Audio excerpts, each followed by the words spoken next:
सुखविंदर की मौत के बाद कमलेश को उसके ससुराल वालों ने घर से निकाल दिया। उससे यह कहा गया कि अब उसका इस घर से कोई रिश्ता नहीं।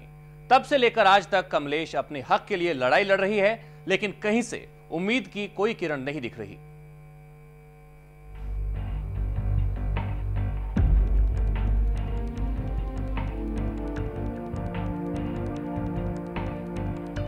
आपने देखा कि किस तरह से सुखविंदर की मौत को आत्महत्या बताया जाता रहा।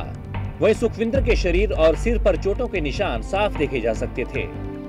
रामकरण पुलिस के सामने ये चीख चीख कर कहता रहा कि सुखविंदर ने आत्महत्या नहीं की, बल्कि उसकी हत्या हुई है। लेकिन किसी ने उसकी एक नहीं सुनी। जिस वक्त लाश का पोस्टमार्टम हुआ, उस वक्त भी उसने यही बात दोहराई, लेकिन उसकी बात सुनने वाला कोई नहीं था। वहीं सुखविंदर के दाह संस्कार के तुरंत बाद ही कमलेश को उसके ससुराल वालों ने घर से निकाल दिया, ये कहते हुए कि अब उसके पति की मौत हो गई है और ऐसे में उसका अब इस परिवार और गांव से कोई नाता नहीं रहा। जुलाई 2008 को घर से निकाले जाने के बाद से ही कमलेश और उसका भाई रामकरण इंसाफ की उम्मीद में अधिकारियों के दफ्तरों के चक्कर काट रहे हैं, लेकिन कहीं भी उनकी सुनाई नहीं हो रही। अब तक रामकरण प्रदेश के मुख्यमंत्री से लेकर तमाम आला अधिकारियों को शिकायत सौंप चुका है।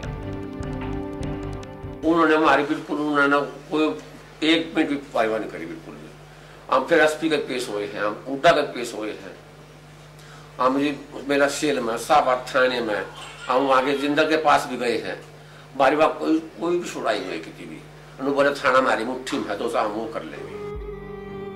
रामकरण का कहना है कि कमलेश के ससुराल वालों ने ही सुखविंदर की हत्या की है, लेकिन ससुराल वालों की पहुंच और रसूख के चलते पुलिस ने ना तो उस वक्त उनके खिलाफ कार्रवाई की और न ही अब कार्रवाई कर रहे हैं। हर दर पर गुहार लगाने पर भी जब ठोकर मिली तो कमलेश और उसके परिजन टूट चुके थे। लेकिन इंडिया न्यूज हरियाणा के कार्यक्रम आपकी आवाज को देखकर उन्हें भी उम्मीद बंधी और उन्होंने अपनी कहानी हमें लिख भेजी।